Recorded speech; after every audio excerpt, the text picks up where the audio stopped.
You made it to the end of the show. Hope we haven't overstayed our welcome. But we're gonna talk about the endings of games before they're forgotten. On Spoiled Rotten.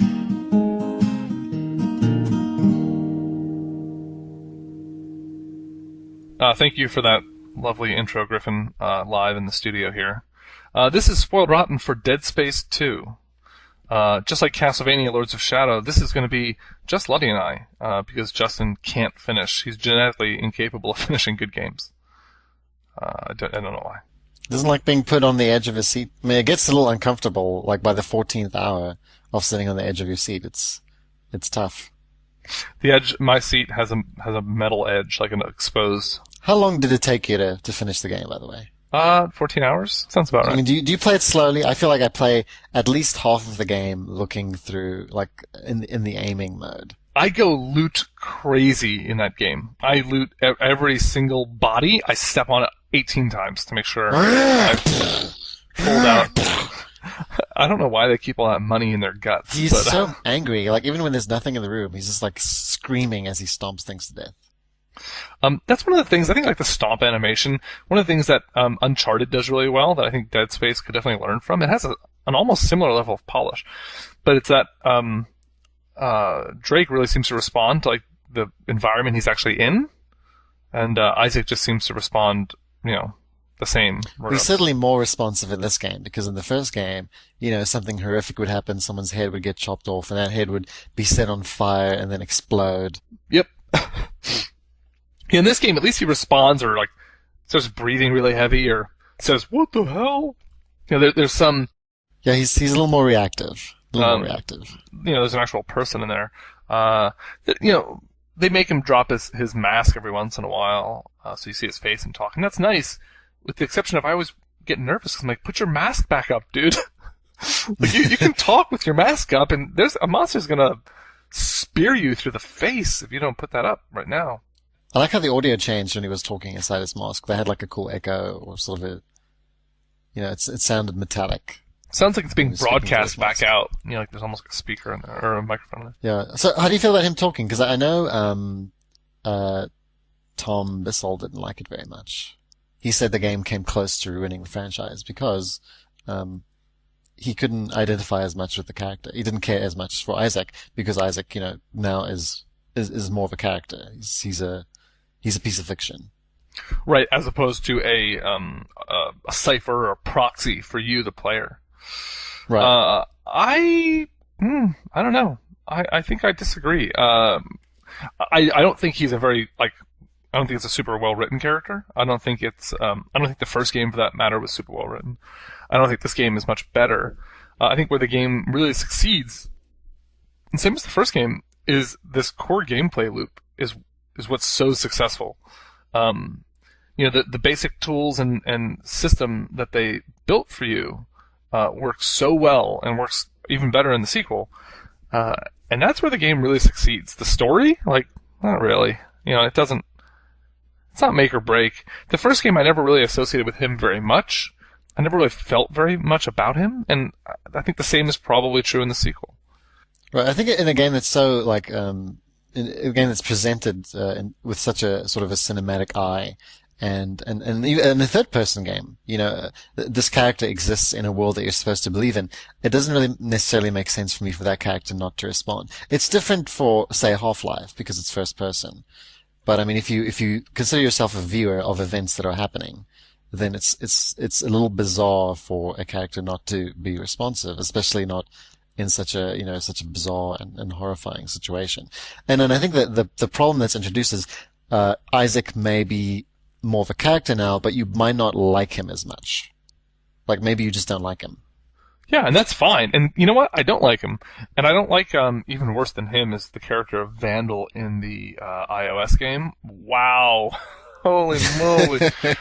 What a dipshit. I mean, hey, we need you to do this for me. Really? Okay, I'll do that. You lied to me. Oh, I did, but I didn't know either. I promise I'm not lying now. Okay, I guess it's okay then. I mean, just the dumbest character. Anyway. Yeah. I think Isaac should have been more freaked out by the events here. Like I still think he was a little too calm. He's a little But I don't sedate. mind him as a character. I think he's okay as sort of a. I mean, he's kind of an everyman. He's just an engineer. He's not a space soldier. And I think he's okay. I think the game had better characters than the first one. The first one had a really annoying bossy lady and guy who dies pretty soon in the game. Standard horror archetypes. So Dead Space 2 did have one, I think, successful character, and that was, in terms of a kind of horror movie presentation, that was his freaky ass girlfriend, I guess ex-girlfriend, because she's dead. She's introduced in the very beginning of the game, and she kind of comes out when he's being interrogated. Her eyes and mouth are glowing like she had a light bulb in there, and she kind of walks, like almost crawls over to the table and like crawls up in this very insectile. Erotic. It's almost insectile. It reminded me of Japanese horror movies, how they film the characters doing all their actions in reverse. So when they play it back forwards, they're doing things like just walking towards you, but it's very unnatural, and it gives things a super unnatural. And it made me feel like that, like the way she walked up there, like maybe they filmed it in reverse, or almost like motion captured it in reverse and then did it backwards. But she kind of crawls up on the table right in front of him, and she's like on all fours and just like screaming at him, and it's like really freaky. Well, isn't that a really that doctor? He should not be working in an asylum. He is not very he's not very kind or very tactful when discussing topics. Like in that intro, he's like, "So you were telling me about your girlfriend, the dead one, the one who died. Tell me about that, precarious mental patient." Well, I know your psyche is disturbed and in danger of being irreparably harmed by, sudden jolts or trauma, but tell me about that girlfriend of yours who died, who's dead. Who is not alive. He gets his later, something along the lines of, "We're gonna burn for what we did to you." Remember when he says that? It's pretty good. He says it just like that, too. I'm like, why did you say it like that? And then he kills himself. Yeah, that's gross. Before we get too much further, I just want to, again, make sure that everyone here has played it and finished it. Last time I did this, it was Lords of Shadow, and somebody on Twitter complained about how he was, we made him want to play it after talking about it, but we ruined it. And I was like, well, you're not supposed to listen. So Ruined it. Again, if you haven't finished it, just go ahead and play it and then listen to this later. You can go back to it. So, his freaky girlfriend. It's a vision of his that he has the whole time. The question is, and she keeps asking to make them one. And so you get the impression that she's his guilt, right? That it's a psychological manifestation that he's battling, that he needs to get over and address by, narratively, like strategically dismembering her, chopping her apart. Right? No, by narratively kind of following her, or like getting over this fear. And she all of a sudden becomes nice, and then for a while she's helping him, or he's helping himself. Right. As it But were. that was terrifying. That one scene where you're opening the door and it opens much quicker than you expect, and she grabs you. Mm-hmm. That was a good scare. Yeah. So the question is then, at the end, it turns out that she's not. She's part of the marker. She's the marker using your mind to manipulate you or something. And that's where I sort of lost the thread, where, I was okay with this idea of him battling his inner demons, literally manifested as his ex-girlfriend, and his guilt, and then having to overcome that to be successful. But then it got a little different, where it's like, oh no, it's really the marker, and the marker's controlling it. But the way I've thought of the marker has never been with that explicit of a mind control. Do you know what I mean? The marker makes people crazy, but it's not like, hey, we're gonna make this guy do this. Yeah, but I think there's a combination of both of them. It's the marker sort of preying on that guilt, and that's how it's delivering its message in a very personal way. What I was curious about is why is Isaac's body needed to activate the marker? Yeah. Why was it him specifically? Is it because he was exposed to the reverse engineered marker before, or what? How does that work? Because the way I understood it, I thought that he had sort of like some sort of code that was repeating in his mind. I thought a broadcast signal, right? Like I think they say something like that at some point, and it's because of his exposure before. Right, and there is some. You do find that room where they're talking about how they thought they were isolating all of the broadcasts, but they're not. They did all this work to isolate the broadcasts, and it never worked. It was never successful. There was a really interesting audio log somewhere there where they said that the marker was sort of telling them to design more markers. Mm-hmm. Basically, like they didn't know how to build them, but it was still happening. And there was like sort of a hint that the marker has some sort of alien origin, and some alien race is this is how they spread a virus or something, by having people reconstruct these things, but just mentally controlling them to do so. You see this in apparently the books talk about this more, but at the end of the game you have Tigman, is that his name? Tideman. Tideman's dead. It's some kind of like galactic overlord. It's Mr. Shadow from. They have the Metal Gear Solid phone call at the end. Yeah, boop boop, and he says, oh, his marker or whatever, da da da. Good thing we have 100 million more. Ha ha ha, and it ends. That's actually not exactly how it happens, but the intimation is that there's a bunch more markers. This was just one that they were recreating, and that they've been doing this for a while. So this one was also a lot bigger. It was a very large marker, indeed. And all the creatures flocked to it. I'm not sure I understood why that was, but it's the unification. Oh yeah, which is the really obsessive guys at the Unitologist Center. They like that sort of stuff. Has there ever been a religion that's been more blatantly, egregiously, obviously evil? Oh, the Unitologists. I'm having a hard time how they get members. Did you see their church? It's you mean they're sinister? Their sinister Gothic space church, corporatized space church. So it's interesting. It's aggressively obvious that it's Scientology, right?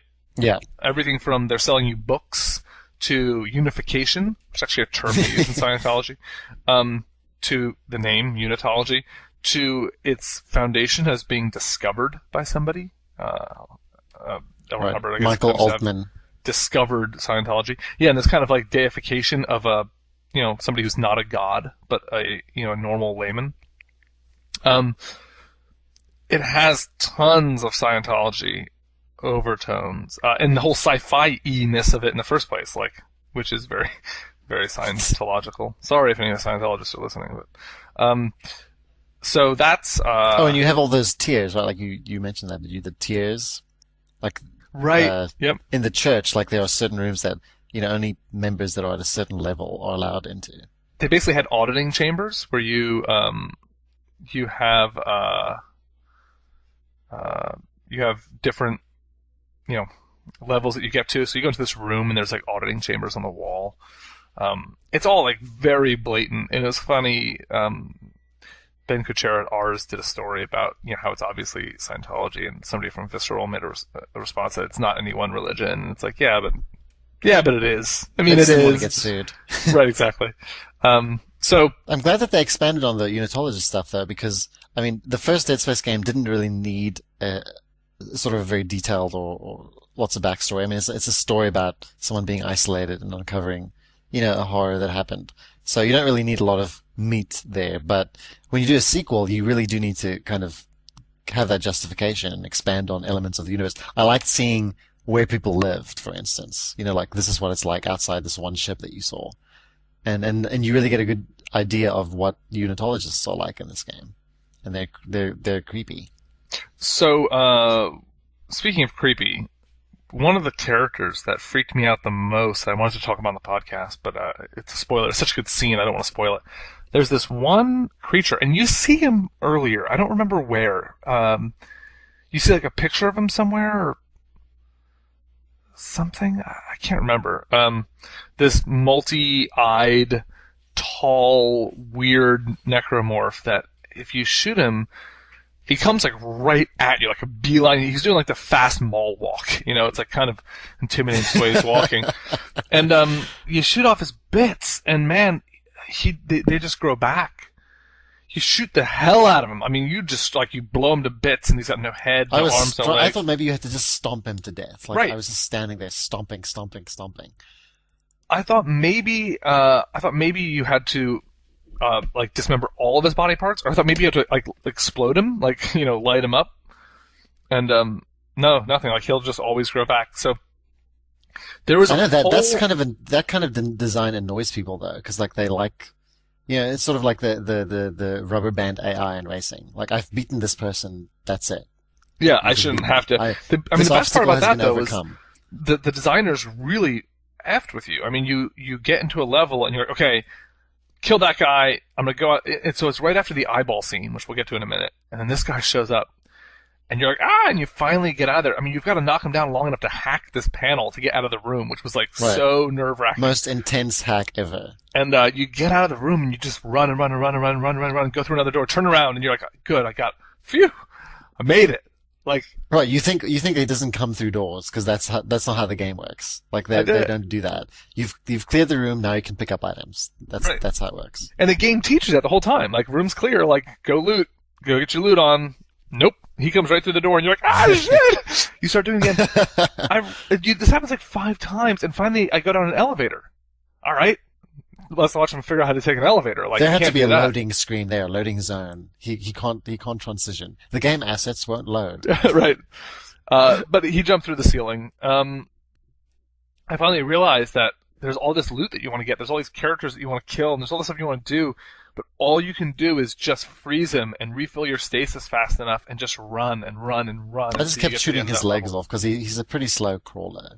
But yeah, that guy freaked me out. And that level, I mean, the game is tense enough already. That level got me off the chair. Well, that's a great climax, like a climax within the gameplay. And it's like, it was very smart of them to put you under pressure like that and throw something at you that requires different behavior. They had a similar enemy in the first game, do you remember? But it was more puzzle oriented. Like there was one where you had to, I think it was rearrange sort of like cabinets so you could create a path while that big thing was chasing you. I think so, yeah. Oh, and there's one where you had to lure him into like a jet engine. So here's a question for you. The brutes in this game, what was your strategy to kill them? I would routinely blow through like all my ammo killing a brute. Oh, no, you shoot out the legs, right? Their hind legs. So you use the stasis on them as they're charging you. And you go around and you shoot out their hind legs, right? And as soon as that happens, you back away and they start spitting out, like these balls that explode. And just use kinesis and fire them back at them. Man, that sounds a lot easier than what I did, which was, use all of my ammo every time I saw one. Looks like I thought that they were a lot easier to kill in this game. Man, I don't know. I never. Which enemy I really didn't like was that with I think they only appear maybe 3 times in the game. Is that really tall, thin necromorph who's wearing like a lab coat? Yeah. And he splits into spiders when you kill him. And including the spider head, and they're really hard to kill. Yeah, I never figured out how to kill him. It's because he's so tall, like he's so big, he like towers over you, and he's like so thin and gangly. It's really gross. I never figured out how to kill him. I just kind of would shoot him, and then he'd turn into a mess, and then I'd be like, Just go around stomping all those things. Yep. So there was a bunch of neat gameplay things. The zero-G stuff I think worked really well. There was one puzzle where I missed some of the camera trickery that they used in the first game. Like, remember that boss you fought in the big cylinder, for instance? Yeah. But like, it was so fun just floating around. It felt so the animation was really perfect, little jets on his back. Like, it was a great, unique sensation. Like, I want more of that kind of stuff in games in general. Just like that sort of flying, liberation. And cool puzzles, too. Yeah, the puzzle there worked really well. There was one zero-gravity puzzle where you had to realign these sun shields so that you could get some solar power. And that the puzzle worked really well. The zero-G stuff worked really well. There's some cool gameplay stuff out there. Like there's this big creatures that live in zero-G that like shoot, exploding things at you, and that kind of, again, makes what would be a simple puzzle element a little more difficult. You fly through a few gauntlets, basically. Yeah. There's that one scene too where you launch yourself out of that and do the wet style zero-G hover float, which I thought was really, really great. The train sequence was pretty intense. Question about I forget her name now. The girl, Ellie. Or do you mean, because the other woman is Dana, who gets her arms shot off by a gunship. Nope, yeah, not her. Ellie, By the way, if I was involved with someone who ended up making me lose an eye, I would not talk to them again. By the way.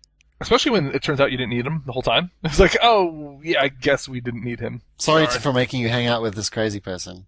It's like when you have a friend over, and then another friend shows up, and you're like, okay, I'm just going to go to the kitchen to get you guys something, and those two friends don't get along, and it's like really awkward and silent.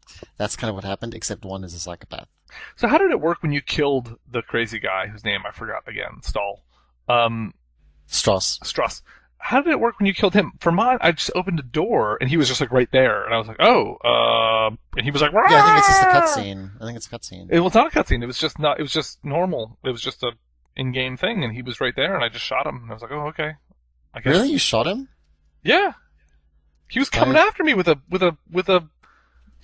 screwdriver to pop my eyes out. He got to me, and I went into one of those, those sort of quick time events where you have to mash A to survive. Oh, really? And then you go through animation, you kill him with it. You stick is it like a screwdriver or something? You stick it in his head. I guess that's what I think I just shot him.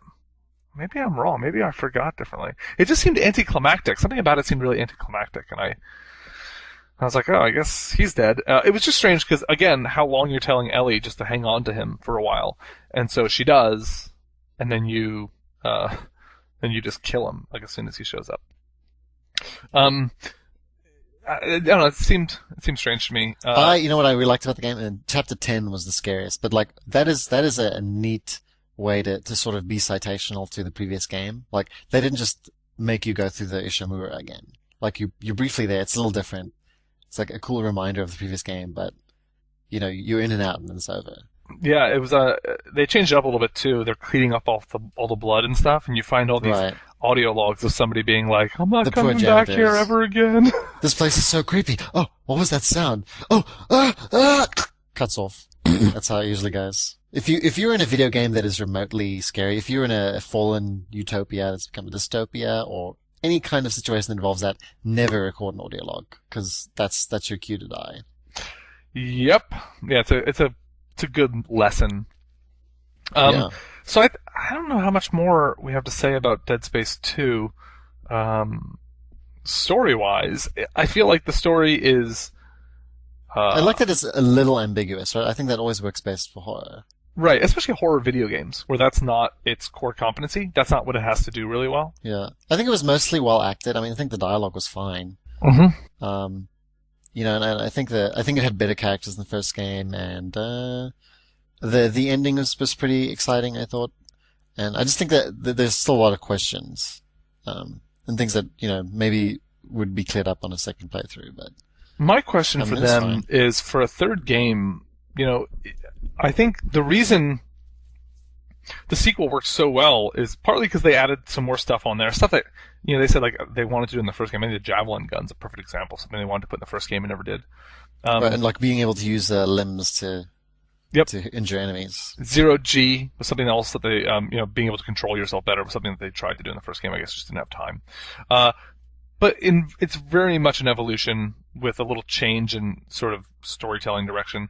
But for a third one, which is obviously going to happen, do you think they really need to have a hook? Some new innovation there? Or is it enough just to have this kind of really solid core gameplay loop? I don't know. I think they taking it to a different kind of venue again and exploring a different kind of feeling, I guess. The Silent Hill games are pretty good at expressing different sort of emotions, guilt and anger, and they're all themed around those kinds of emotions. First game was a very isolated experience. Second game, not so much. So I don't know, try to find a better balance between the two, maybe. And I don't know, I think maybe it would be a good idea to continue with this sort of element of madness. I think the way most video games handle it, and even this game, is kind of tacky. It's like you'll have a flash of craziness and then you'll be completely sane for the next few hours. Oh, what? I guess it was just a vision. Right, exactly. So maybe go a bit further with that and sort of try and make it more inherent to the actual game. The thing that I thought was most interesting about the iOS game is the way they did some of the madness effects in there, which I think they did a really good job of. Better than Dead Space 2, actually. Where little things would happen, like you're running through a hallway, and you're running, but then you're still running through a hallway, and then the hallway's really long, and it's getting way longer, and it's getting like really small, and you're like, what is going on? And as soon as you like realize it and like start to look around, it like fixes it, and you're like, oh, Reminds me of that long tunnel that you walk down on the Ishimura, and it's got all those tripod lights in it in the distance, and you keep walking, and then you just see some of those lights start flying up into the air. And you know something's coming at you. And then that brute comes down the line, and then I wasted all my ammo on him. So much ammo! God! Which guns did you use for the most of the game? Man, that plasma pistol, plasma cutter, all the time. Well, obviously. Plasma rifle, I really enjoed. Yes, because it has a grenade. Barely ever used the line cutter. I used it a lot in the first game, but I used to use the mine a lot, but now you have I use the detonator a lot. I would walk into a room and put mines in front of all the vents, just in case. Oh, that's a good idea. You know what I did? It doesn't help with like being prepared though. Like you still get a fright because like your mine exploded for no reason. It's like, oh, it was an enemy coming through the vent. It doesn't help you be less tense about it. I would like stasis dudes, like freeze them and then plant like a strip of mines in front of them, so they would just like as soon as they woke up, splat, splat, splat, splat, splat. That was really good. I mean, the mechanics in the game are so solid, and that's what I mean. Like they did such a great job in the first game of this basic loop of having stasis, right? So that you can actually strategically go in there. So it's a shooter, but it's such a different feeling playing this game. It's not about headshots. It's not about headshots. Right, but or in some ways, it's all about headshots, right? Like everything. Except there are 4 heads. Except for there's a lot of heads, right? Everything's a precision move, and it doesn't count to just shoot. Take my brute killing example. And you feel terrible every time you miss a shot for a stupid reason, because there goes some resources. And I use the contact beam a lot. The contact beam is awesome. So I didn't use the contact beam once, and I didn't use I used a javelin gun a little bit. There was another weapon I didn't use at all. And I don't know why. I just made my way through the whole game. And I got to a point where I didn't have a lot of ammo for it, and I kind of was like, nervous about, wasting the ammo I had. And I kind of always meant to go back through and play it again. Same thing I did with Dead Space 1. I finished it, and I was like, I'm going to play that again right now, and I don't. But yeah, it's excellent for sure. I think Richard. You've got to use the contact beam. It's if you have enough distance between you and the enemy, you can kill even those disgusting super necromorphs, the black ones. Ugh, the slimy ones. Like they're really horrible. You can kill them in one shot, and if you upgrade the alternate fire, it sends out a pulse that pushes all the enemies away from you, and it puts them in stasis. So did you notice this at the end of the game, that the developing teams that worked on it were like Visceral, Redwood Shores, Visceral Australia, Visceral Vancouver. There's like 5 Visceral studios that worked on this. There's one in Montreal, I think, as well. I mean, I interviewed them last week, and one of I think the character director was French. But so I think the Montreal team probably had a big say in this game. It's just I can't keep track of what Visceral means at EA anymore. Like, is Visceral this team in Redwood Shores that came up with the original idea and did this game and worked really hard? Is Visceral Visceral just a label now? It feels like a label, right? Sort of like Dante's Inferno wasn't really Visceral. That wasn't the same team. That was a totally separate team that got to use that name as a label to package their game under. But I can't figure out what it means, and it kind of ruins the value of it, because the team that did Dead Space 1 and now Dead Space 2, I know a lot of them, at least the senior people, left with Glenn Schofield to go to Sledgehammer, but it's a really, really talented group. Well, the technology is amazing. I mean, the lighting and the sound in this game is pretty right. But it's more than just that. Like, the pacing that's the hardest thing to do. Right. This is the second game in a row that they nailed it. And it just seems like it's the kind of thing you really want to celebrate a little more, but it's hard when that brand name, this Visceral brand name, in just 2 games, and not 3 with Dante's Inferno, has been so diluted. I don't know, it's hard to tell. But I mean, I heard that Dante's Inferno wasn't a terrible game, though. It was just... No, it just didn't have any of the kind of creativity. I think a lot of what Dead Space brings to the table is its own. And Dante's Inferno brought almost nothing to the table. I mean, its look came out of artists who reinterpreted Dante's work. Its gameplay came straight out of God of War. And, I know that that's like an easy burn to make when we liked Castlevania, but Castlevania's gameplay is really a lot different than God of War. It's not I don't think it's really comparable. So yeah, I don't know. And that goes back to the thing I was saying on the show earlier today, is people who don't necessarily enjoy playing their games, because the combat in God of War, which is the closest thing you do to playing the game, is, I mean, you don't really participate that much compared to Castlevania, where you do. And, people like God of War, but they don't like Castlevania that much. It's kind of odd. Yeah, that is odd. I mean, I think Castlevania is a much better combat system, much deeper, much more robust. Anyway, so that's Spoiled Rotten for Dead Space 2. Did you have trouble with the final boss, Chris? Yes. You yeah, did? I think I died once on it, maybe twice. Okay, that's not too bad. How about you? No trouble? No, not really. I thought it was kind of a neat battle. I liked it. Yeah, I that whole last part of the game, I died a handful of times on, but I didn't realize what I was supposed to be doing at that last scene. So, we didn't talk about the eye poke machine either. Oh, we didn't talk about the eye poke machine. Well, you didn't fail that, did you? Like, you didn't mess up. No, I did. I got the first. Oh, time. I was going in way too fast and I missed. And like when you do it, when you get to a certain point and the thing is red, then it just kind of plunges through his eye and into his head, and he just like kind of squirms and gurgles a bit, and then he's dead. Dead. It's a really neat game though. I highly recommend check that out. The ending, you fight. Spoiled Rotten, so we can spoil it. You fight your girlfriend. I didn't realize I kept shooting the her. girlfriend who died, the one who's dead, the one that you miss because she's no longer alive. Right. You got it. I didn't realize I wasn't supposed to be shooting her the whole time, and I was shooting her every time the marker cleared up instead of shooting the marker. Whoops. So I died a couple times on her, not realizing what I was supposed to do. I'm excited for this DLC coming up. Yes. Because I was under the impression, just like many people were with the first game, that some of the lead characters were dead. Like, I kind of don't think Lexine is alive. Interesting. Yeah, I'm curious about that. I want to play Extraction over again. I don't have a Move controller though, so I can just play my Wii version again. It's good. You know why I don't want to get a Move controller? Because they don't have a bundle for people that have a camera already. That's really the only thing that's kept me from getting it. Yeah, but who has a camera? I have a camera. Why did you buy a camera? Because I got it for like $20 with the game. When it was bundled with. What game did you get? The stupid card game that I got rid of right away. Oh, was it Eye of Judgment? Eye of Judgment, yeah. But it was like $20 with the game. I was like, all right, I'll put the game up on GoozeX and just get the camera. I don't know why anybody would want the game without the camera, but it was up there. Well, yeah. So you understand why I'm raising an eyebrow at you. Hey, but I use it for Little Big Planet for stickers. I can make stickers in my living room. I got it. The same reason I have a Xbox Live Vision Cam, which I've used twice.